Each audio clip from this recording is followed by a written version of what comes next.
5 weeks into the college baseball season and prep season starting across the country, there's no better time to check in and do a way too early mock draft. So let's get into it. Going 20. For anyone who wants to read the full article, you can head over to Pitcher List and look at all of the prospect breakdowns and draft analysis that I do over there. But for the way too early mock draft, which came out today, we're going to start at 25 with the Milwaukee Brewers, who are going to select Brady Bollinger out of Kansas. Bollinger, if he was not at Kansas and if he was at an SEC program, would probably be a shoo-in for a first overall pick, or first round pick, I should say. The reason why is he has impressive batted ball metrics, a ton of raw power, and he does that with a high contact percentage and not a lot of chase.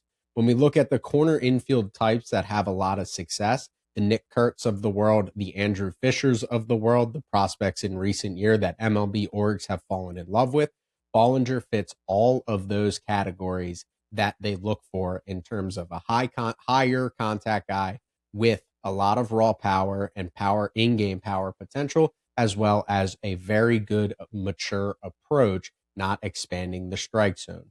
The Brewers have seemingly prioritized that fit over recent years, and selections of Blake Burke and Andrew Fisher last year, and Bollinger would fit into their tendency to identify corner infield types and not value positional flexibility and grab a first baseman who could be one of the best bats in the draft when draft day comes around. At 24, we have the Seattle Mariners selecting Tegan Kuhns from Tennessee. Kuhns is a perfect fit for what the Mariners do. They love high IVB, induced vertical break fastballs that are able to be thrown at the top of the zone. Kuhns has broken out this year since transitioning into the starting rotation, and he has a 36% whiff rate on his fastball on the season. The Mariners have an affinity for guys with high octane fastballs, specifically ones that can be pitched at the top of the zone. And there's no doubt in my mind that they would maximize his skill set immediately upon getting into their org. At number 23, we have the Chicago Cubs selecting Eric Becker, a shortstop out of Virginia. Becker fits a lot of the mold that the Cubs have seemingly wanted. They drafted Matt Shaw a couple years back, Cam Smith 2 years ago, and they have identified players that hit the ball hard and don't expand and make a ton of contact, but they don't really worry a ton about swing discipline and plate discipline or how much power they tap into in game. They like to see hard hit rates and high average exit velocities and high EV, but they don't necessarily care as much if it translates directly to in-game power. The reason for that is they must believe that they can develop those types, and the successes immediately of Matt Shaw getting into professional baseball and improving, and then to a lesser extent, Cam Smith, who they ended up trading after a successful half of a year after being drafted, and he's had a lot of success with the Astros since heading to that org and debuting with them at the beginning of the 2025 season. Becker fits that mold with a little bit more of a chance to stick at shortstop where those other guys moved off the middle of the field. So he'd be a huge value here as a guy that hasn't really tapped into his power in game consistently, but he shows the requisite batted ball velocities and hard hit rates, as well as mature approach and high contact rates that the Cubs seemingly love. At 21 and 22, we have the San Diego Padres and Detroit Tigers. Both have seemingly taken a high ceiling prep player over the last few years. Spangler is a shortstop out of De La Salle in California. Typically, I would say that the Tigers favor position players and the Padres favor especially left-handed pitchers and physical left-handed pitchers. But since they've gone that direction the last few drafts, we're going to flip it here. And just because both are high octane, high ceiling players that the Padres and the Tigers are going to identify, that is what I anticipate them doing. And that rounds out 21 to 22. As we head up, another really interesting part of the second half of the first round is these organizations that seemingly identify fits. The Boston Red Sox have done a really good job of identifying college pitchers in recent drafts that have blown up in their organization. 2 years ago, they took Peyton Tolley in the second round when some orgs had him outside the top 100. He was basically a valuable big league arm within weeks of entering their their system and their developmental structure because of his elite 70 to 80 grade fastball that he showcased in one season at TCU. And then last year they took Anthony Ayenson in the second or third round, and he has seemingly succeeded immediately upon getting into their farm system. I anticipate they would look at a guy like Gabe Gackle, another guy with a high octane, high vertically moving fastball that can attack the top of the zone, and identify him as a guy that could fit under their college identification and player development structure. Gackle has a negative 3.86 vertical approach angle on the season, which is down from his negative 4.4 last year, which is in the elite territory. Elite. It is no question that his fastball is elite. He's throwing more strikes this year than he did out of the bullpen last year, which is a huge sign of success for his development. And I anticipate that that will continue to develop as he matures and gets more experience and is relentless in the strike zone. It's more of a two pitch mix right now, but the Red Sox have shown the ability to develop off speed offerings on top of already elite fastballs like they have done with Tolley and Ayenson in the past. With the Guardians at 19, we have Gabe Gackle's Arkansas teammate Hunter Dietz. Hunter Dietz has only thrown 25 innings in his college career, but it has been a dominant 25 innings, and I believe 24.2 of those innings or 4.1 of those innings have come in the 2026 season. So he is a prospect that we are going to see probably rise up the board, and I'm on the forefront of that rise because he hasn't shown the ability to physically withhold a college season. But with that being said, this stuff is unbelievable. And when I say unbelievable, it is dominant stuff. He has about 48 strikeouts in those 25 innings, almost striking out two batters per inning. And he has been dominant with multiple pitches, throwing a ton of strikes. He is the prototypical Guardians prospect where they're going to identify a guy that they like who has outlier stuff, and they're going to grab him when they believe he should be taken. And so I wouldn't be surprised if you see Dietz popping up in the top 30 to 50 for a lot of mock drafts leading up to draft day, and the Guardians decide to pull the trigger on him at 19. 18, the Cincinnati Reds, who have also had an affinity for college right-handed arms with the recent drafts of Rhett Lauder and Chase Burns. Volchko does it a little bit different. There is some statistical concerns at Stanford during his sophomore season where he pitched to a 6 ERA. But so far in his first season under Wes Johnson at Georgia, it has been very impressive. It's high octane stuff. Upper 90s fastball, a slider that sits in the low 90s, a changeup that sits in the low 90s. It's a cutter that gets on you hard. And the Cincinnati Reds have seemingly valued guys that have a premium velocity. It'll be interesting to see how the shapes grade as we get closer to draft day. But right now, Volchko is throwing more strikes than he did at Stanford last season. It is translating directly to a lot more success. And I anticipate that if he keeps up what he has done so far through the first 5 weeks of the season, that he will have his name called in the first round.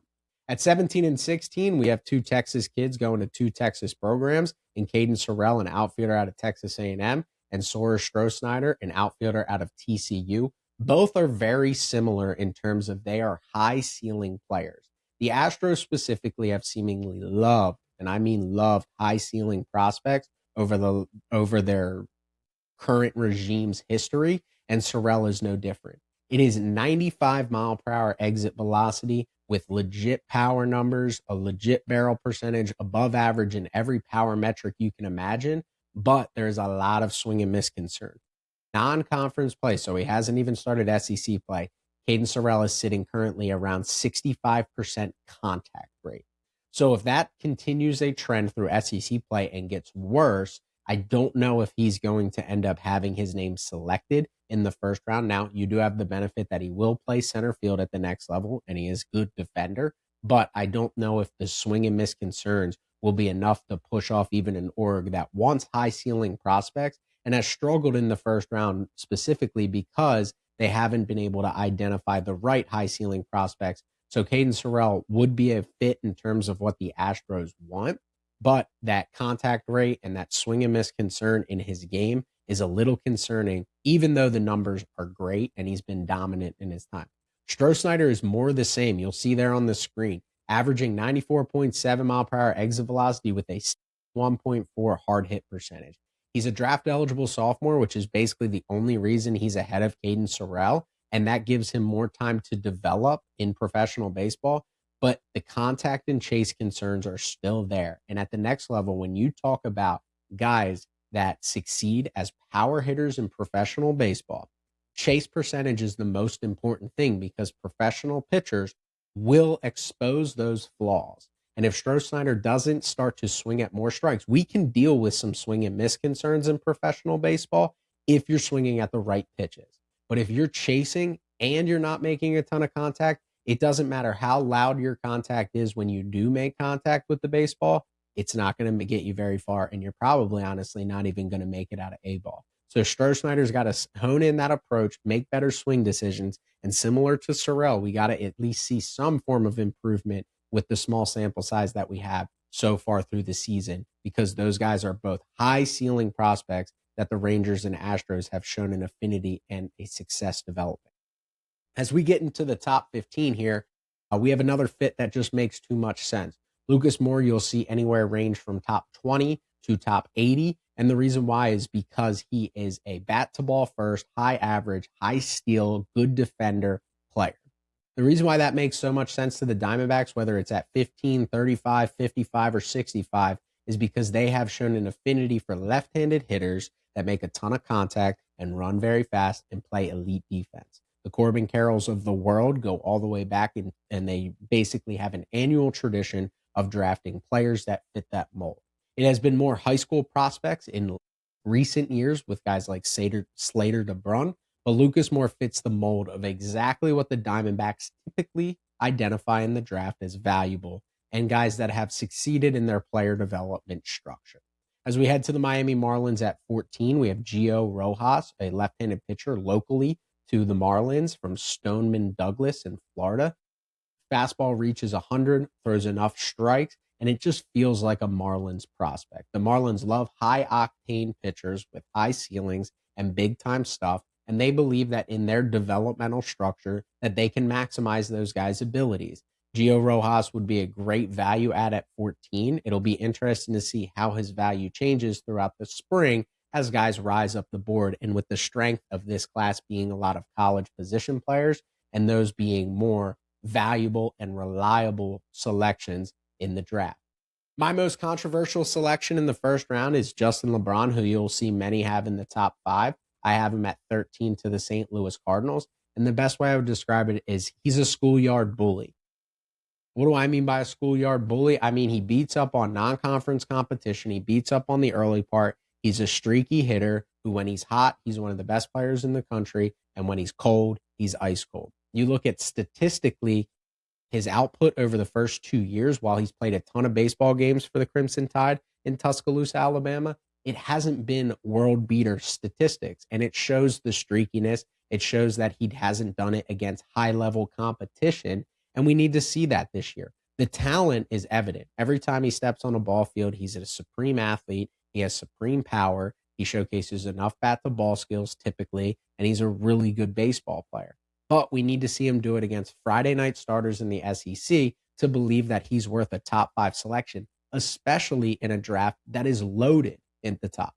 He is very similar to Wahiwa Aloy, who fell to 22 after having a great year at Arkansas in terms of the contact concerns, and there's a little bit of aggression to his game. And so being able to identify where he may fall, I think top 5 is a little aggressive coming into SEC play, no matter what he's done so far this year. One weekend against Kentucky, the whiffs were popping back up against high-level pitching. It will be seen what he is this year against high-level competition. But for me, he's the schoolyard bully of the year, and we have to see him improve this season before we go into the top 5. Even really 13 felt high in terms of the ranges of outcomes. He just feels like a fit for what the Cardinals sometimes identify with some athletes and prioritizing those types of players. With the Los Angeles Angels, you pick the guy that you think could move quickest or is at the very least the safest. Tyler Bell is a draft-eligible sophomore who hasn't been a world beater in college baseball, but the skill set is the complete opposite of Justin LeBron. He's a really good defender, makes a ton of contact, high average guy. You're kind of going to dream on the power, with what the Angels have identified as being valuable to them as guys who can move fast and are reliable assets that they invest in. Tyler Bell is just that. He isn't going to knock your socks off as of now in terms of his tools and his skill set, but the Angels seem to like that. And I think that's going to be a fascinating development or identification of what Tyler Bell is going to be. He's battled some injuries. If he starts to tap into power, he's going to move up the board and probably not even make it to 12. If he continues to show what he did his freshman year, he's probably going to fall to the bottom half of the first round. At 11 with the Washington Nationals, this was probably the hardest selection to make. So I went with what I believe they are going to pivot to in terms of their player identification, and that's investing in their own player development. The new regime is coming up from Tampa Bay, where they have invested a ton in player development, and I anticipate the Nationals are going to do the same. So with Ace Reese, we have a corner infielder who has a high ceiling with a 94.5 average exit velocity so far in the season, but the approach is aggressive with 26.1% chase rate. As I mentioned earlier with Stroh and Cadence Harrell, high chase power hitters struggle at the next level. You are going to get exposed very fast. And Ace Reese is basically going to be the test dummy for the new Washington Nationals player development structure. Can they get him to swing at more strikes? I do believe it is probably the easiest skill set to improve, even in professional baseball, is getting guys to understand the strike zone and to tone down their aggressive approach. Now, the hard part is, can you maintain the power output and what makes them successful enough to be the 11th overall pick? But that's going to be the challenge that the Nationals face in year one of a new regime. Reese has an unbelievably high ceiling, and I believe the Nationals are going to chase more high ceiling prospects because they believe they have the player development structure to maximize what those guys are capable of doing. As we head into the top 10, we start in Colorado. The Rockies have identified a couple things about pitchers that have made them successful in high altitude. They are never going to sign free agent pitchers. So over the last few drafts, they've really identified guys that have high induced vertical break fastballs that can attack the top of the zone. Now, you may think that is the opposite of what you would want. You would think you would want a ground ball pitcher in high altitude. Well, the reality is those sinkers don't sink as much. So then they just become dead zone heaters in high altitude. So what the Rockies have done recently with the identification of guys like Chase Dollander in the draft is chase the vert and almost just give those guys the opportunity to still succeed. Sure, they're going to give up some fly balls because typically your high IVB guys are going to be more fly ball swing and miss pitchers. They're going to give up some fly balls that are home runs. That's okay. You live and die by the sword. You have to identify guys that are actually going to succeed in high altitude. And Liam Peterson's combination of fastball stuff as well as his slider have the requisites to compete in high altitude. And what is compete at high altitude? 4.5 ERA if they throw enough strikes, right? We're not expecting this guy to be a number one, a Cy Young candidate. That is few and far between, but he has the stuff. It hasn't come together in Florida. They have not developed him. The fastball does not play as well as it should. Are the Rockies going to fix that? I wouldn't put my money on it with the history we have with the Rockies, but they did succeed with Chase Dollander, who was really good in college baseball. Maybe they can maximize what Liam Peterson does. Cameron Flukie currently is still in my top 10, even though the injury concerns are definitely prevalent and a concern. He just feels like an Atlanta Braves prospect. The fastball is really good. He's seen some velocity increases and he's generating more IVB than he did last year, where he was very successful. And he's seen improvements in his changeup and some of his other secondary offerings. We got to see more of a season, but basically, as long as he's healthy, he's not playing against SEC competition, so the odds of him not performing up to his standard are going to be low. He just needs to showcase that he's capable of handling a workload for a full season, and that's going to allow somebody in the top 10 to believe in the frame, to believe in the stuff, to believe in the track record, and take him and get a valuable ad after a guy that threw a ton of innings in 2025 and showcased elite level stuff and is now just in a position to obviously make a ton of money as long as he can stay healthy. As we head to number 8, Grady Emerson, a shortstop out of Fort Worth Christian. It might feel low for Emerson, but just feels like the guys above with the data and the performance we have are just more reliable. And in this class, which seems to have reliable, ready-made college talent, I find it hard to believe that, like last year, where there were a ton of high school prospects selected early in the draft, I don't see that happening again this year. It's not a knock on Emerson. I believe Emerson would be the number one pick over Eli Willits in the 2025 draft. It's just circumstantial. He's more bat to ball than power and high ceiling with the Athletics like. So I think that he makes more sense to them compared to at 6 to the Royals, Jacob Lombard. The Royals have prioritized more of those middle infield athlete types, kind of a la Bobby Witt, and tapping into their season. That's their ceiling. That's the difference between the Royal selection and the Athletic selection. Is the Athletics seemingly want guys that are a little bit safer, whereas the Royals are willing to take chance on some better athletes. And Lombard might be the best athlete, especially in a guy with a bigger frame, similar to Bobby Witt, at number 6 overall. With the Baltimore Orioles at number 7, the Orioles have seemingly, since they've shifted to drafting in the 20s, have chased some high ceiling guys with Wahiwa Aloy and Vance Honeycutt over recent seasons. Both of them had some chase and some approach concerns, but the statistics were very real. Honeycutt has struggled through multiple seasons of minor league baseball, really, really struggled. It seems like this spring early, he's figured some things out, and that makes him an exciting prospect for the Orioles, who have done, if not the best, one of the best jobs developing hitters since the turn of the 20s.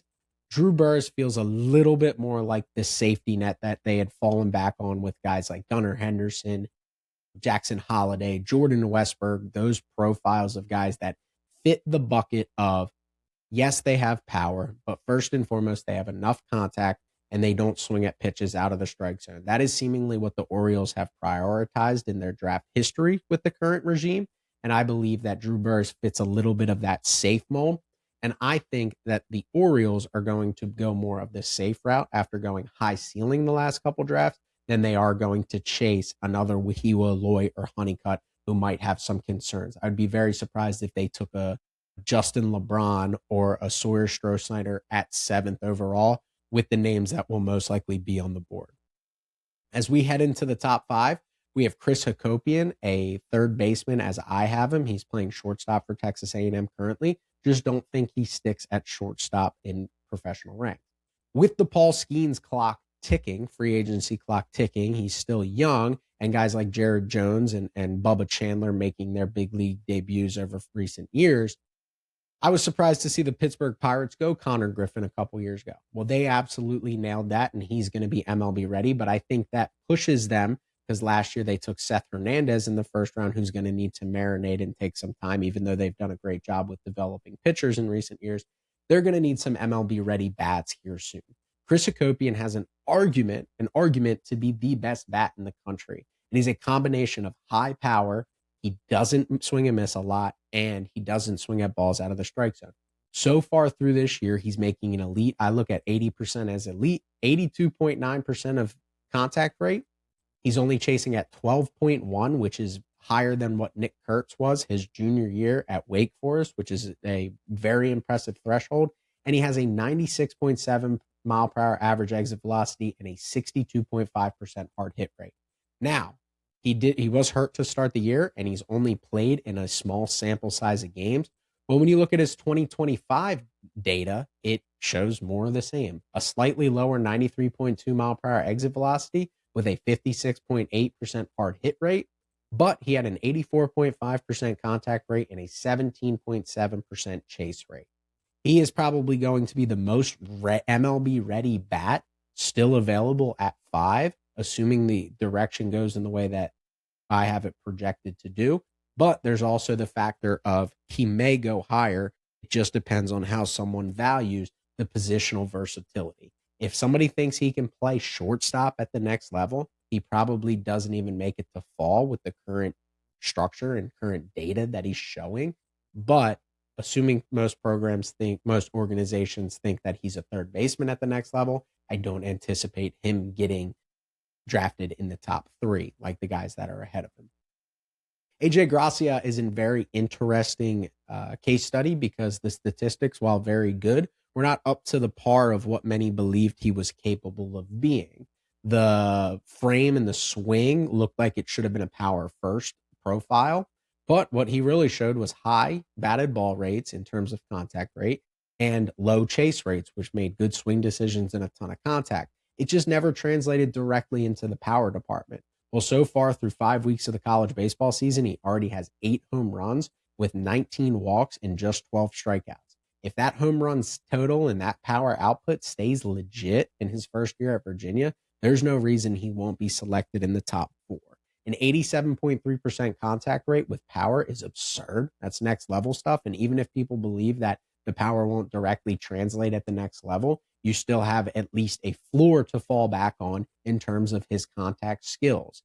The San Francisco Giants have seemingly chased high power bats, at least impact, not high power necessarily, but more impact bats in recent drafts.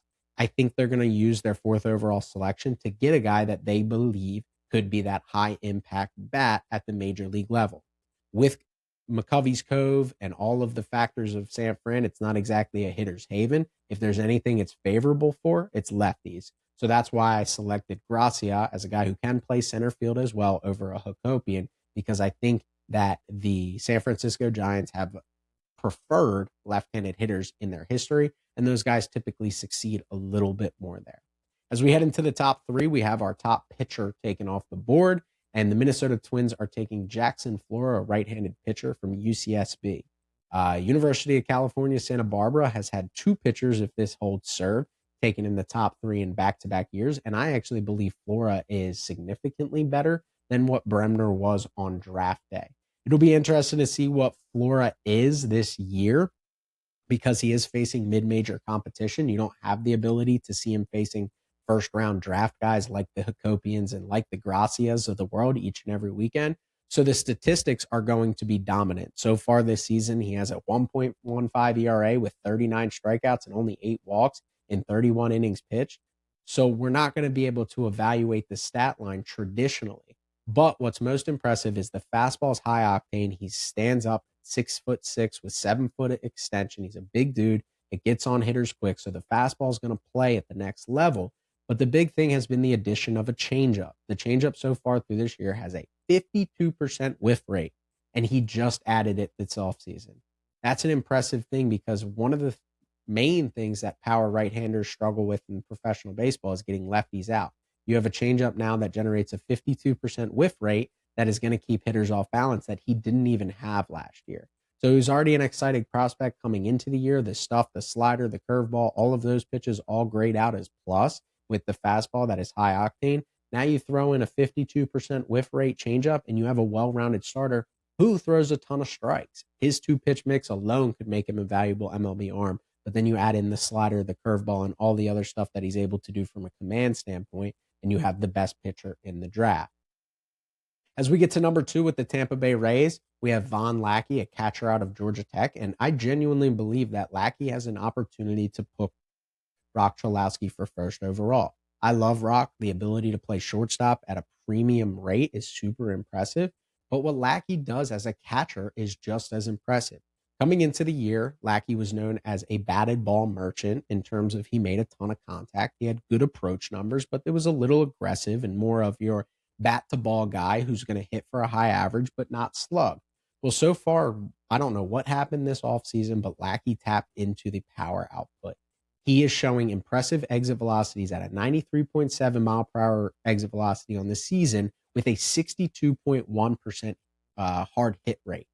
When you think about that as a catcher, he also has 7 stolen bases on the year, and he has not seen any regression in terms of his contact rate with an 88.3% rate and a 13% chase rate. That's unbelievably impressive. If he's able to hold that through ACC play, a catcher who has shown the ability to play multiple positions in college baseball, he played every position on the field outside of pitcher last week during a midweek. That's super valuable and probably has a chance to push Rock Chalowski. I don't think the Chicago White Sox are going to go in a different direction, but Lackey is giving them everything to think about. And being that athletic as a catcher, a la JT Real Muto, and being able to stick back there for the long haul and still run the bases and do all those things well, it's going to bode well for Von Lackey. And he seems to have tapped into something that is in the power department that makes it exciting. Now he's hitting 479 through the season so far, so there's going to be some regression. But the main things I'm going to be looking at is, does the power regress? Does the contact rate stay firm? And does the chase rate regress like how we had 25 walks in 60 games last season? He's already hit 9 home runs through 20 games after only having 6 in 60 games last year. So whatever he figured out in the power department is super impressive, and the data shows that it is legit. I've mentioned him a couple times already, but to bury the lead, Rock Chalowski is the number one overall pick in the way too early mock draft. As I did some research on what Rock Chalowski has done really good this year in terms of improvements from last year, I thought it was a shoe-in to be the first overall pick. But there are some things that Von Lackey could push and make a argument for number one overall if the White Sox felt like they could use a catcher that has some positional versatility and has some present athleticism. It's just going to be hard to pass up on a premium defender at shortstop who seemingly is going to hit at the next level immediately and has showcased everything that we want to see. Power, 83% contact rate, 18% chase rate. All of those things are super impressive and will translate at the next level. Plus, mechanically, his swing has seemingly cleaned up and it's a lot better of an operation. So that's a way too early mock draft after 5 weeks of the college baseball season. We'll continue to do these throughout the year. Make sure you smash that subscribe button and let us know in the comments who you think should be higher, who you think is too low, and who maybe we missed throughout the process.